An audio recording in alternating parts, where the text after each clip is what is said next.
यही नहीं, महाराष्ट्र में इस बार जिस तादाद में मुस्लिम उम्मीदवार निर्दलीय चुनाव में उतरे हैं वो भी चौंकाने वाला है। दूसरी तरफ ओवैसी फैक्टर के बीच अखिलेश ने भी बड़ा दांव लगाया है। ऐसे में सवाल यही है, क्या 2019 की तरह 2024 भी कुछ नया रंग दिखाने वाला है? ऐसे में महाराष्ट्र में कैसी तस्वीर बन रही है? अब आपको महाराष्ट्र का एग्जिट पोल बताना शुरू करता हूं। यूपी में 6-3 का आंकड़ा रहा है उपचुनाव में। महाराष्ट्र की एक एक सीट का एग्जिट पोल क्या कह रहा है, अब आपको वो बताता हूं। सबसे पहले नवभारत पर कोपरी पचपखड़ी, ये एकनाथ शिंदे जहां से चुनाव लड़ रहे हैं, कोपरी की सीट, वहां पर एकनाथ शिंदे चुनाव जीत रहे हैं। ये एग्जिट पोल दावा कर रहा है, यानी एकनाथ शिंदे जो मौजूदा मुख्यमंत्री हैं महाराष्ट्र के, वो अपनी सीट जीत रहे हैं। ये एग्जिट पोल पर निकल कर आ रहा है। इसके अलावा नागपुर दक्षिण पश्चिम, यहां से देवेंद्र फडणवीस चुनाव जीत रहे हैं एग्जिट पोल के मुताबिक, यानी डिप्टी सीएम भी अपनी सीट बचा रहे हैं। बीजेपी को यहां पर जीत मिलती दिख रही है। प्रफुल्ल गुर्दे यहां पर कांग्रेस के चुनाव हार रहे हैं। बारामती की सीट, बड़ी खबर, बारामती से अजीत पवार चुनाव जीत सकते हैं, एग्जिट पोल यह दावा कर रहा है। तो अजीत पवार जो कि इस वक्त ये लड़ाई लड़ रहे हैं कि वही असली एनसीपी हैं, वो बारामती में अपनी सीट जो है वो जीत सकते हैं, युगेंद्र पवार शरद पवार की एनसीपी के कैंडिडेट को हराकर। वर्ली की सीट, आदित्य ठाकरे, उद्धव ठाकरे के बेटे आदित्य ठाकरे अपना चुनाव जीत रहे हैं वर्ली की सीट पर, यानी उन्हें भी यहां पर मिलिंद देवड़ा को हराने में कामयाबी मिल सकती है।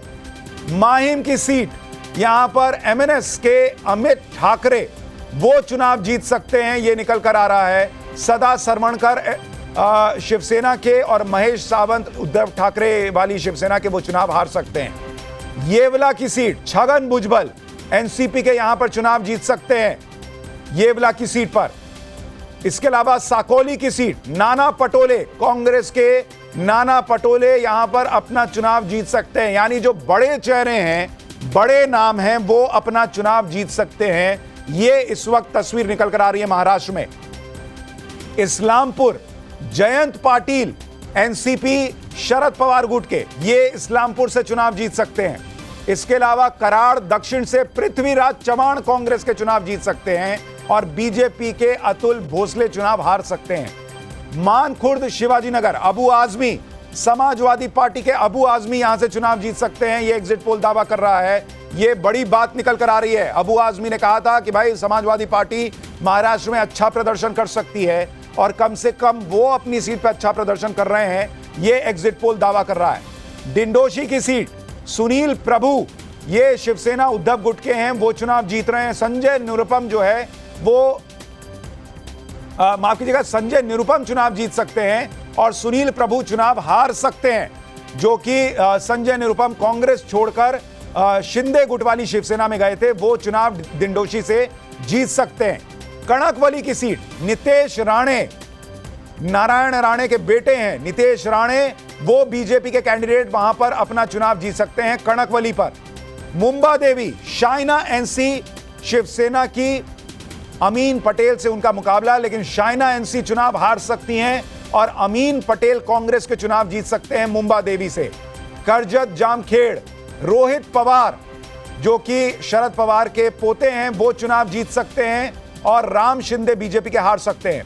अणुशक्ति, फहद अहमद यहां पर एनसीपी शरद पवार गुट के, अणुशक्ति नगर, ये यहां पर शरद पवार गुट जो है वो चुनाव जीत सकता है। राकेश त्रिवेदी, अतुल सिंह और शिवानी मिश्रा हमारे साथ तीनों रिपोर्टर जुड़ रहे हैं और महाराष्ट्र के नतीजे बताना शुरू करूं एग्जिट पोल के, उससे पहले जल्दी से एक एक राय आप लोगों से ले लेता हूं। अतुल, ये बताइए, ये जो एक पैटर्न दिख रहा है एग्जिट पोल में कि जितने बड़े चेहरे हैं कम से कम वो अपनी सीट रिटेन कर रहे हैं।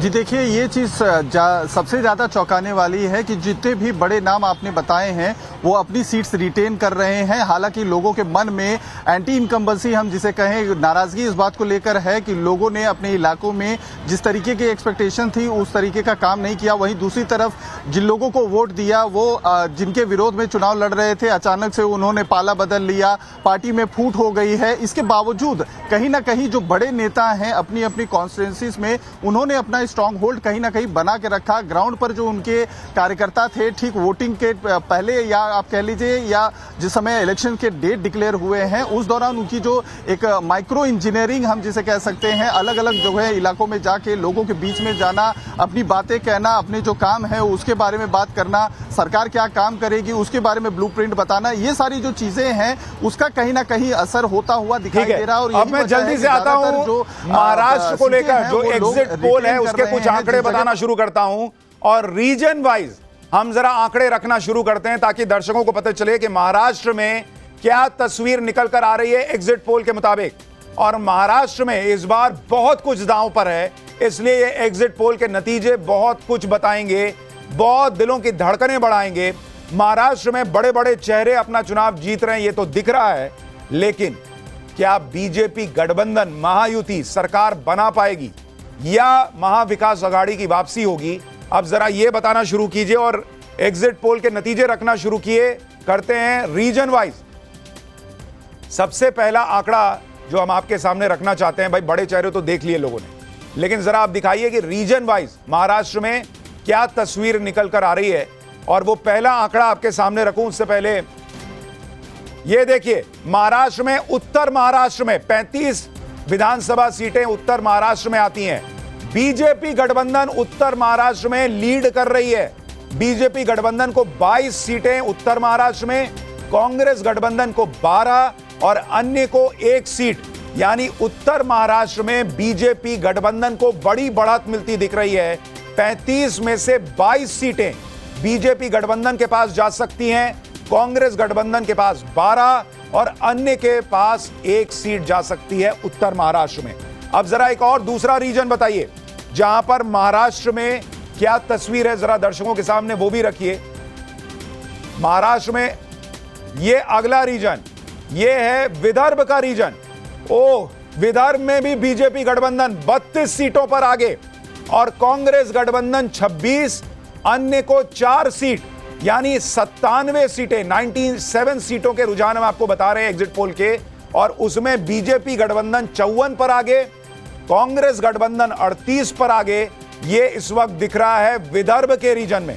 एक और रीजन बताइए, एक और रीजन सामने रखिए, यह है मराठवाड़ा और यहां पर कांग्रेस गठबंधन 25 पर, बीजेपी गठबंधन 19 पर रह सकता है और अन्य को 2 सीटें जा सकती हैं। यहां पर मराठवाड़ा में 46 सीटें जो हैं वो मौजूद हैं। और मराठवाड़ा में अगर आप देखेंगे किसानों का इलाका है, शरद पवार का इलाका है, वहां पर माफ कीजिएगा मराठा वोटर जो है वो बड़ी संख्या में है। तो यहां पर उद्धव वाली शिवसेना कैसा परफॉर्म कर रही है ये भी देखना होगा, लेकिन कांग्रेस गठबंधन जो है उसको बड़ा फायदा यहां पर होता दिख रहा है। अब पश्चिम महाराष्ट्र जो कि शरद पवार का इलाका माना जाता है, पश्चिम महाराष्ट्र में बीजेपी गठबंधन 37, 70 में से 37 और कांग्रेस गठबंधन 31 सीट पर वहां पर बढ़त बनाए दिख रहा है और 2 अन्य के खाते में जा सकता है। यानी अगर आप देखेंगे 4 रीजन, हमने 213 सीटों के आंकड़े आपको बताए हैं, बीजेपी गठबंधन 110 और कांग्रेस गठबंधन 94। अब जरा थोड़ा सा यहीं थम जाइए, फाइनल नतीजा किधर जाएगा ये बताने से पहले जरा इन 4 रीजन के जो आंकड़े हैं वो आपको हम बता रहे हैं। 213 में बीजेपी 110 और कांग्रेस 94। जरा हमारे कुछ मेहमान और जुड़ गए हैं हमारे साथ, तहसीन पूनावाला जुड़ गए हैं, हर्षवर्धन त्रिपाठी, सिद्धार्थ यादव बीजेपी से और अजीज खान समाजवादी पार्टी से जुड़ गए हैं। तहसीन भाई जी, शेषांत भाई, अभी 213 का आंकड़ा बताया है और अभी मामला किधर भी जा सकता है, लेकिन आपको लग रहा है कि पश्चिम महाराष्ट्र में भी बीजेपी इतना बेहतर परफॉर्म कर रही है तो वो रोक पाएगी महाविकास आघाड़ी को? सुशांत भाई, मैं अधिकतर आपके एग्जिट पोल से अब तक के जो रुझान है और जो ओवरऑल एग्जिट पोल के नंबर से उससे इत्तेफाक रखता हूँ। मुझे लगता है महाराष्ट्र का जो चुनाव है बहुत क्लोज चुनाव है और मैं मानता हूँ कि इसमें 2 डिसाइडिंग फैक्टर्स हो गए। एक होगा तमिलनाडु का फैक्टर जो वहाँ के गवर्नर है, अगर बहुत क्लोज हो गया तो गवर्नर साहब 2-3 दिन गुजरात चले जाएंगे। और दूसरा डिसाइडिंग फैक्टर होगा अजीत पवार जी। देखिए अजीत पवार जी कहाँ जाएंगे किसी को नहीं पता, बट ओवरऑल मुझे लगता है क्लोज मुकाबला है एंड मुझे लगता है कि कांग्रेस बहुत अच्छा करेगी। मुझे लगता है अब भी तो मतलब आप क्या हंग असेंबली की उम्मीद कर रहे हैं? नहीं, क्योंकि हंग असेंबली होगा तो बीजेपी सरकार बनाएगी।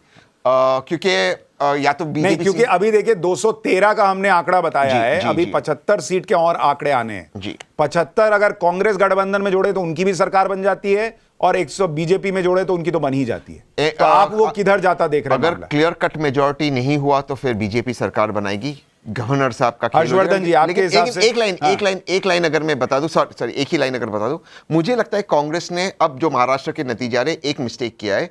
कांग्रेस को ज्यादा सीटें लड़नी चाहिए थी और शिवसेना उद्धव ठाकरे ग्रुप को कम सीटें देनी चाहिए थी। मैं बहुत इसमें क्लियर हूं। ठीक है, हर्षवर्धन भाई। देखिए, मुझे लगता है कि सिर्फ अभी तक का अगर जो एग्जिट पोल है उसको देखें, मेरा अपना तो ये मानना है कि दोनों ही राज्यों में भाजपा सरकार बनाने जा रही है। लेकिन जो ये एग्जिट पोल है जो टाइम्स नाउ नवभारत पर अभी आप देख रहे हैं, विदर्भ मेरे लिए कंसर्न था भारतीय जनता पार्टी के लिहाज से। अगर विदर्भ में बीजेपी अच्छा कर रही है तो आप यकीन मानिए पूर्ण बहुमत की सरकार 145 प्लस का आंकड़ा बहुत आसानी से जो ये महायुति है उसको हासिल होने जा रहा है। मुझे इसमें कोई संदेह नहीं दिखता। राज्यपाल की जरूरत पड़ेगी सिर्फ शपथ दिलाने के लिए मुख्यमंत्री। हाँ, वो सुबह सुबह न दिलाने की जरूरत नहीं, सुबह नहीं जरूरत पड़ेगी, आराम से होगा, बढ़िया भव्य होगा, मोदी जी भी जाएंगे। लेकिन जल्दी से, चूंकि आप उत्तर प्रदेश से आते हैं हर्षवर्धन भाई, आप सहमत हैं उत्तर प्रदेश में हमारा एग्जिट पोल 6-3 कह रहा है, बीजेपी 6, बीजेपी गठबंधन 6 और सपा 3। मुझे थोड़ा सा इसमें मेरा आंकड़ा 5-4 का है और 5 बीजेपी गठबंधन, 5 बीजेपी, 4 यानी 4 बीजेपी, 1 राष्ट्रीय लोकदल और 4 समाजवादी पार्टी जिसमें कांग्रेस के। क्योंकि मेरा ये मानना है ना, ये जो 9 क्या अगर मिल्कीपुर मिला लें तो ये जो 10 सीटें हैं, भले पुराना वाला स्टेटस को है, लेकिन ये सारी सीटें समाजवादी पार्टी का मजबूत गढ़ हैं। और अगर भारतीय जनता पार्टी 5 या 5 प्लस सीटें जीतती है तो आप यकीन मानिए जो योगी आदित्यनाथ ने मेहनत की, जो नए सिरे से भारतीय जनता पार्टी 240 के बाद फिर से नए सिरे से छलांग लगा रही, उसका एक बड़ा संकेत उत्तर प्रदेश के परिणाम होंगे। ठीक है, अजीज खान साहब भी हमारे साथ जुड़ रहे हैं।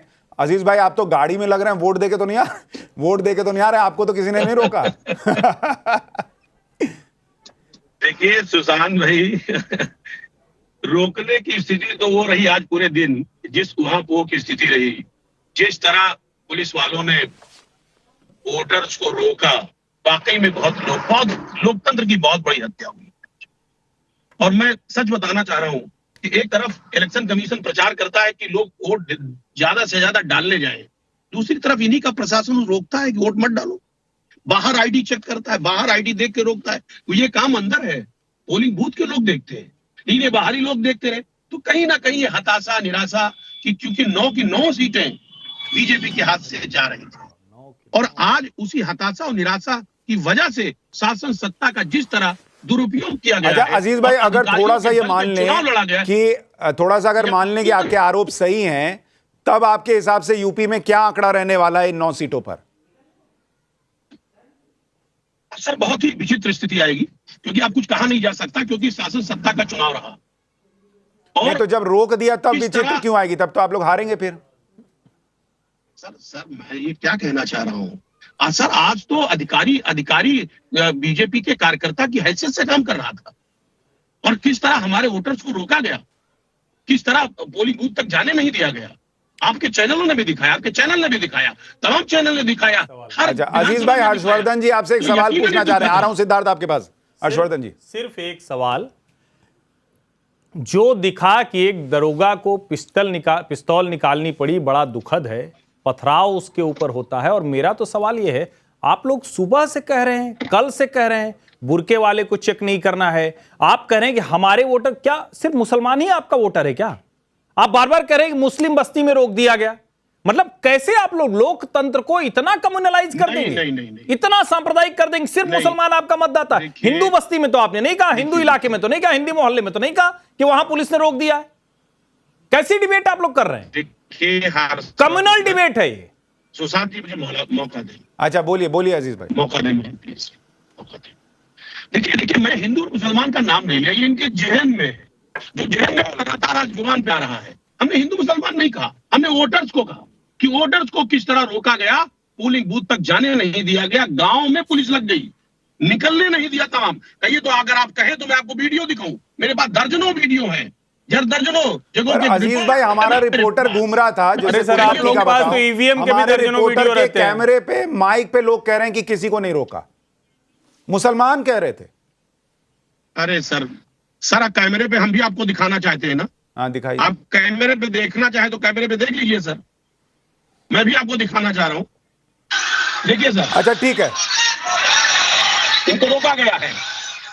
अब वो वीडियो भेजिए, ऐसे नहीं दिख रहा, आप वैसे ही चल रहे हैं तो आपका थोड़ा नेटवर्क ठीक नहीं है। मैं जरा सा एक काम और करता हूं, महाराष्ट्र के जो 2 बचे हुए रीजन है वो भी बता देता हूं, फिर चर्चा आगे बढ़ाएंगे क्योंकि झारखंड की भी बात करनी है। महाराष्ट्र के जो 2 रीजन है उनके आंकड़े भी रख देते हैं। अभी तक 110 और 94 का आंकड़ा है महाराष्ट्र में। अब मुंबई जो कि अर्बन इलाका है वहां पर 36 विधानसभा सीटें हैं, 18 बीजेपी गठबंधन और 17 कांग्रेस गठबंधन एक अन्य के खाते में जा सकती है। और जो आखिरी आंकड़ा खुलने जा रहा है वो ठाणे और कोंकण का है। और ठाणे और कोंकण में क्या तस्वीर है जरा देखिए। ठाणे और कोंकण में 39 सीटें, इन 39 में बीजेपी गठबंधन 25 और कांग्रेस गठबंधन को 11 सीट मिल सकती है, यह एग्जिट पोल दावा कर रहा है, और अन्य के खाते में 3। और इसलिए महाराष्ट्र में हमारा एग्जिट पोल दावा कर रहा है कि बीजेपी की सरकार बनने जा रही है। बीजेपी गठबंधन 159, कांग्रेस गठबंधन 116 और अन्य के खाते में 13 सीटें आ सकती हैं। यानी वहां पर 288 सीटों वाली विधानसभा सरकार बनाने के लिए 145 का आंकड़ा एग्जिट पोल दावा कर रहा है कि उस 145 से 14 सीट ज्यादा बीजेपी गठबंधन को आ सकती है और महाराष्ट्र में बीजेपी गठबंधन सरकार बना सकती है, महायुति सरकार बना सकती है। और यह अपने आप में बहुत बड़ी खबर होगी अगर नतीजे बिल्कुल ऐसे ही आते हैं, क्योंकि महाराष्ट्र में यह पूरा चुनाव असली एनसीपी कौन इसका है, असली शिवसेना कौन इसका है, देवेंद्र फडणवीस क्या उनकी सीएम पद पर वापसी होगी इसका है, और क्या महाराष्ट्र में जो लोकसभा में एक तरीके से उलटफेर हुआ था वो उलटफेर फिर से पलटेगा और बीजेपी सरकार बनाएगी। एग्जिट पोल कम से कम यही दावा कर रहा है।